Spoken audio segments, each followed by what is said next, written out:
26 de outubro, seja muito bem-vindo ao Plano Anual de Leitura da Bíblia com Lana e Rosânia, sem a Rosânia, mas com duas convidadas especiais. Estamos aqui para celebrar mais um ano dessa primogênita Igreja Cidade Refúgio de Londrina, e hoje aqui com a pastora Eliane e a pastora Mari. E hoje nós vamos ler Lucas capítulo 17 e capítulo 18. Vamos lá? Vamos lá? Lucas 17. O pecado e o perdão. Jesus disse aos discípulos: sempre vão acontecer coisas que fazem com que as pessoas caiam em pecado, mas ai do culpado. Seria melhor para essa pessoa que ela fosse jogada no mar com uma grande pedra de moinho amarrada no pescoço do que fazer com que um destes pequeninos peque. Tenham cuidado. Se o seu irmão pecar, repreenda-o. Se ele se arrepender, perdoe. Se pecar contra você 7 vezes num dia e cada vez vier e disser, me arrependo, então perdoe. Os apóstolos pediram ao Senhor, aumente a nossa fé.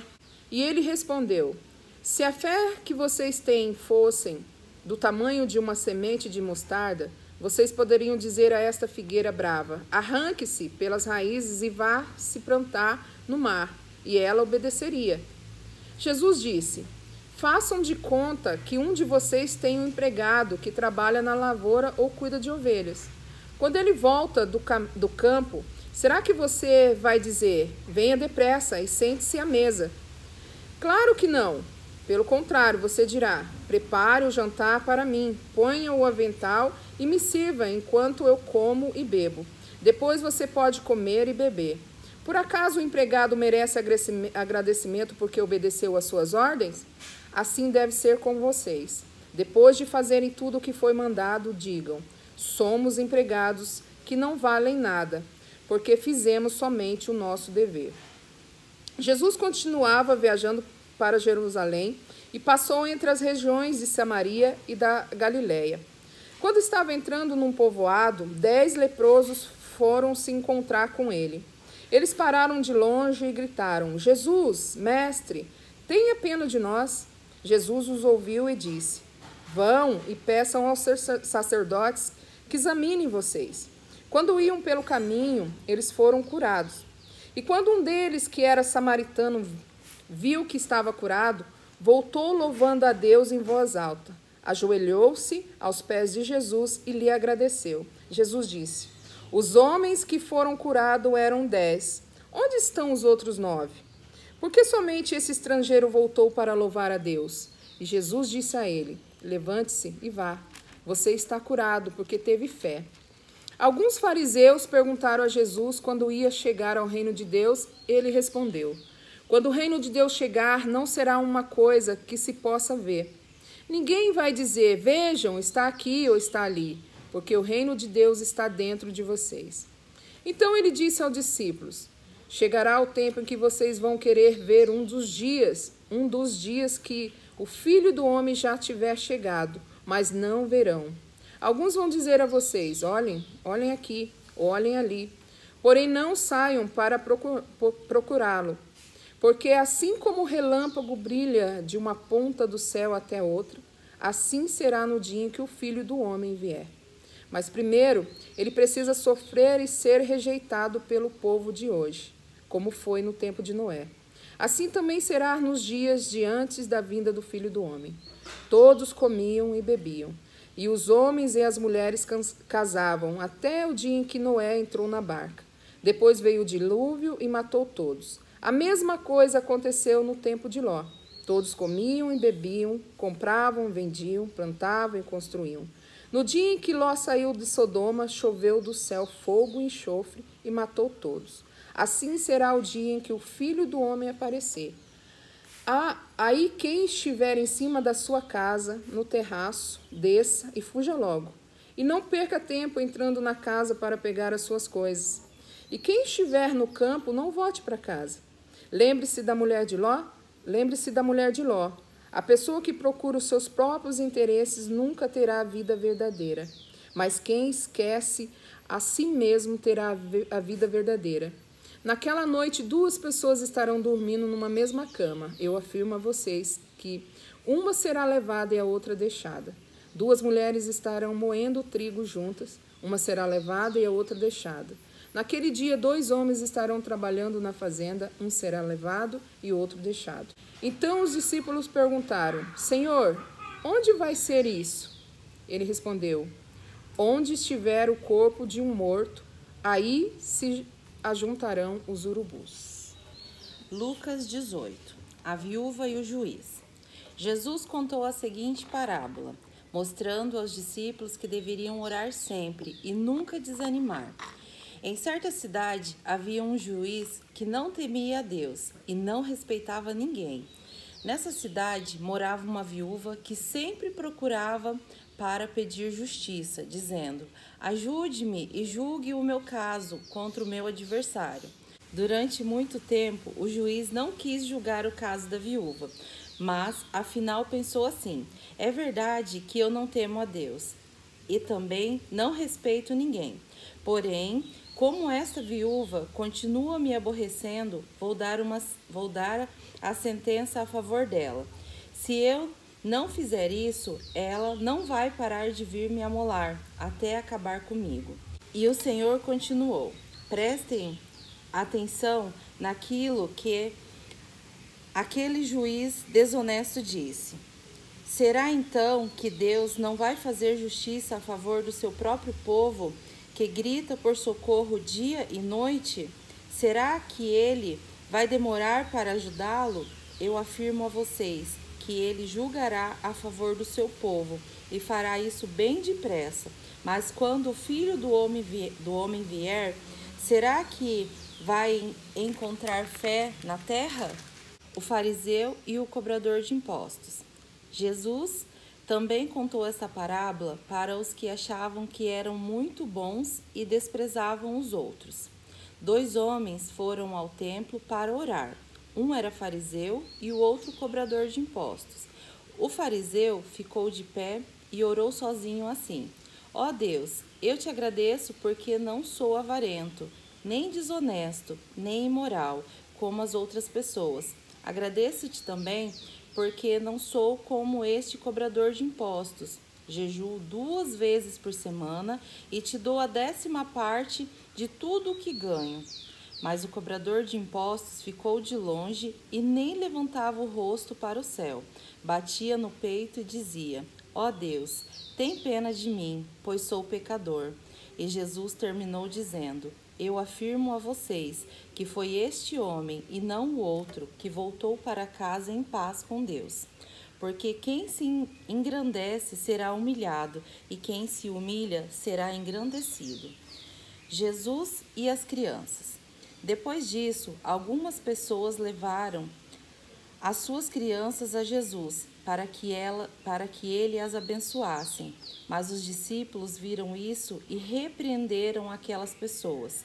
Então Jesus chamou as crianças para perto de si e disse: Deixe que as crianças venham a mim e não proíbam que elas façam isso, pois o reino de Deus é das pessoas que são como estas crianças.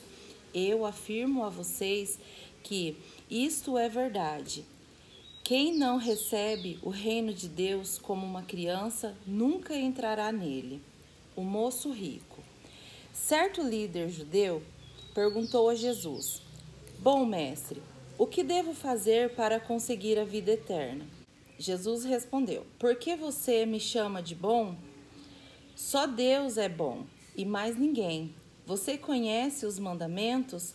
Não cometa adultério, não mate, não roube, não dê falso testemunho contra ninguém, respeite o seu pai e a sua mãe. O homem respondeu: Desde criança eu tenho obedecido a todos esses mandamentos. Quando Jesus ouviu isso, disse: Falta mais uma coisa para você fazer. Venda tudo o que você tem e dê o dinheiro para os pobres, e assim você terá riqueza no céu. Depois venha e me siga. Quando o homem ouviu isso, ficou muito triste, pois era riquíssimo. Vendo a tristeza dele, Jesus disse: Como é difícil os ricos entrarem no reino de Deus. É mais fácil um rico entrar no reino de Deus do que um camelo passar pelo fundo de uma agulha. Os que ouviram isso perguntaram: então, quem é que pode se salvar? Jesus respondeu: o que é impossível para os seres humanos é possível para Deus. Aí Pedro disse: Veja, nós deixamos a nossa família e seguimos o Senhor. Então Jesus respondeu: eu afirmo a vocês que isso é verdade. Aquele que, por causa do reino de Deus, deixar casa, esposa, irmãos, parente ou filhos, receberá ainda nesta vida muito mais e no futuro receberá a vida eterna. Jesus anuncia outra vez a sua morte e a sua ressurreição. Jesus levou os 12 discípulos para um lado e disse: escutem, nós estamos indo para Jerusalém, onde vai acontecer tudo o que os profetas escreveram sobre o Filho do Homem. Ele será entregue aos não-judeus, e eles vão zombar dele, insultá-lo, cuspir nele e bater nele, e depois o matarão. Mas no terceiro dia ele ressuscitará. Os discípulos não entenderam nada do que Jesus disse. O que essas palavras queriam dizer estava escondido deles, e eles não sabiam do que Jesus estava falando. Jesus cura um mendigo cego. Jesus já estava chegando perto da cidade de Jericó. Acontece que um cego estava sentado à beira do caminho pedindo esmola. Quando ouviu a multidão passando, ele perguntou o que era aquilo. É Jesus de Nazaré que está passando, responderam. Aí o cego começou a gritar: Jesus, filho de Davi, tem pena de mim. As pessoas que iam na frente o repreenderam e mandaram que ele calasse a boca, mas ele gritava ainda mais: Filho de Davi, tem pena de mim. Jesus parou e mandou que trouxessem o cego. Quando ele chegou perto, Jesus perguntou: o que é que você quer que eu faça? Senhor, eu quero ver de novo, respondeu ele. Então Jesus disse: veja, você está curado porque teve fé. No mesmo instante, o homem começou a ver e, dando glória a Deus, foi seguindo Jesus. E todos que viram isso louvaram a Deus. Que bênção, hein? Eu tenho algumas coisas para falar, né? Quero dar a vocês liberdade para a gente compartilhar um pouquinho. Eu vou falar desse milagre que Jesus fez curando um mendigo cego, porque é muito interessante a gente notar a persuasão ao redor dele para o fazer desistir. Ou seja, ele queria ser curado, ele tem a atitude de ser curado, que é clamar, que é pedir socorro. Como cego, ele não tinha como levantar-se do lugar, no sentido de ir na direção, porque ele não sabia onde Jesus estava, ele sabia que Jesus estava passando. E aí, de repente, a gente vê na narrativa uma intervenção negativa. E que intervenção negativa é essa? As pessoas que estavam ao redor dele dizendo: cala a sua boca, ele não vai te ouvir. Ou seja, um desencorajamento. E quando a gente traz isso para a nossa realidade, a gente fica pensando quantas vezes na nossa vida, no nosso relacionamento com Deus, quando a gente deseja algo, seja uma cura, uma libertação. Vou dar um exemplo de uma pessoa, por exemplo, que está preso em algum vício e muitas vezes ouve tantas vozes negativas ao redor dizendo: não, você não vai conseguir, não, é muito difícil, é impossível você conseguir. Ou então quando uma pessoa quer muito realizar um sonho, né? Como no caso de José, que os irmãos riam dele, zombavam dele, porque não acreditavam que aquele sonho dele pudesse se tornar realidade. E o invejaram, o venderam, ou seja, o desencorajaram de tal maneira que tudo que eles puderam colocar como pedra de tropeço para que não se cumprisse na vida de José os seus sonhos, eles fizeram. E é impressionante como Deus reverte a maldição em bênção, para que se cumpra aquilo que o Senhor tinha como propósito na vida de José.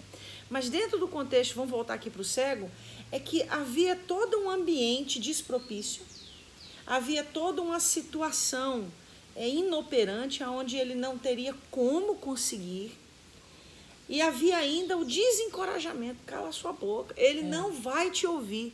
E aí eu entro em uma outra questão ainda mais séria. é as pessoas tentarem adivinhar como é que Deus age nas situações. Quem somos nós para dizer quem Deus vai ouvir, quem Deus não vai ouvir, quem Deus vai salvar, quem é que Deus vai curar, quem é que Deus vai libertar? Quem somos nós? Quantas vezes Deus não nos surpreende com a sua maneira de agir? E o mais importante, que aqui para mim é a chave, ele não parou, não.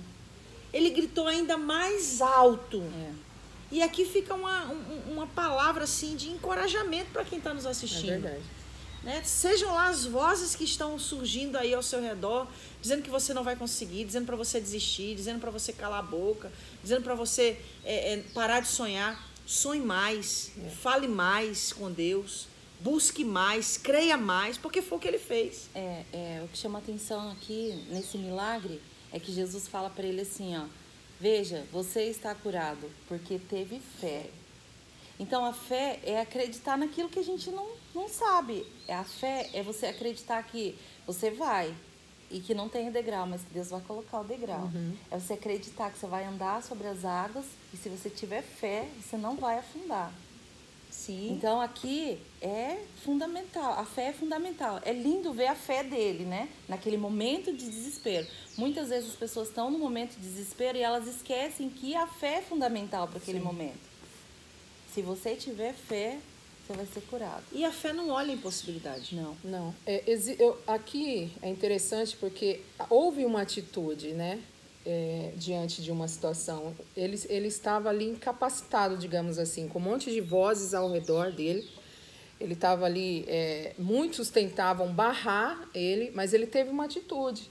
E muitas vezes as pessoas elas querem a bênção, mas elas não têm essa atitude de dar o primeiro passo, porque ficam ouvindo vozes assim, eu não posso, você não pode, você não vai conseguir, você é cego de nascença, você já tem isso já há muito tempo, se não sarou até agora, se não conseguiu até agora, não vai conseguir.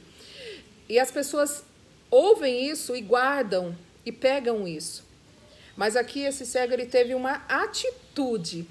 Ele diante de vozes, ele não quis saber, ele queria a bênção dele. Ele queria alcançar aquele milagre. Ele ouviu falar daquele homem, de Jesus. Ele automaticamente disse assim para ele mesmo, é a minha chance. E muitas pessoas perdem a chance, perdem a bênção.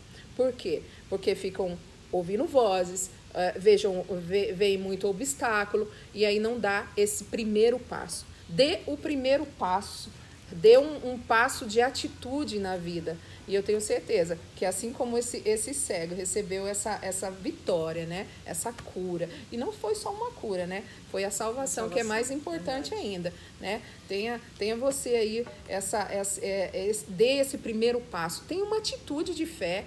A nossa vida, nós como cristãos, nós somos movidos por fé. Sim, a fé é um firme fundamento. Exatamente, né? Porque obstáculos, situações difíceis no caminhar do cristão até a eternidade. Mas nós temos Cristo, então é isso que nos basta, né? Verdade. E uma coisa muito importante, né? Você não vê ele usando das dificuldades para justificar uma atitude de inércia. É verdade. Ele não sabia nem o que estava acontecendo ali, ele só ouvia. Ele não conseguia ver nada. Mas ele tinha... Inclusive, eu já ouvi uma mensagem, o cego que enxergava. Porque ele não via fisicamente, mas ele enxergava espiritualmente. Sim. Ele enxergava que aquele momento era um momento que ia mudar a sua eternidade e a sua existência. Ele enxergou além das circunstâncias. Ele teve uma visão que o levou além. E isso é impressionante porque essa fé, ela não encontra obstáculos. Ela enxerga no obstáculo uma oportunidade de ser alavancado. Então, na realidade, o que esse homem nos traz como lição é que quando a gente quer, a gente não encontra desculpas. Sim. A gente, na realidade, descobre uma maneira de vivenciar, de realizar. E ele descobriu uma maneira de viver a sua cura. É verdade. Gritou até ser ouvido. Jesus parou, disse, vem cá, traz esse homem aqui. Já pensou? Ele conseguiu chamar a atenção de Jesus. Que a nossa fé atraia a atenção dele. É verdade. Que não haja obstáculos que nos façam parar. Que não haja dificuldades que nos façam desistir. Porque não é só aqui. É sobretudo lá. Que essa palavra possa abençoar grandemente a sua vida. Obrigada por terem gravado a Bíblia A gente comigo que hoje. agradece essa agradece. oportunidade linda de estar com vocês, estudando aí a Bíblia todos os dias, né? Todos os dias. Aquele que fala assim, olha, eu não tenho material, é mentira, porque nós Verdade. temos material diário aqui para aprender mais de Jesus. E eu vou dizer que todo dia tem uma pregação aqui, viu? Todo dia. Todo dia dá para fazer um esboço. Muito obrigado pela sua companhia e até amanhã em Lucas, capítulo 19 e 20, também com convidadas especiais.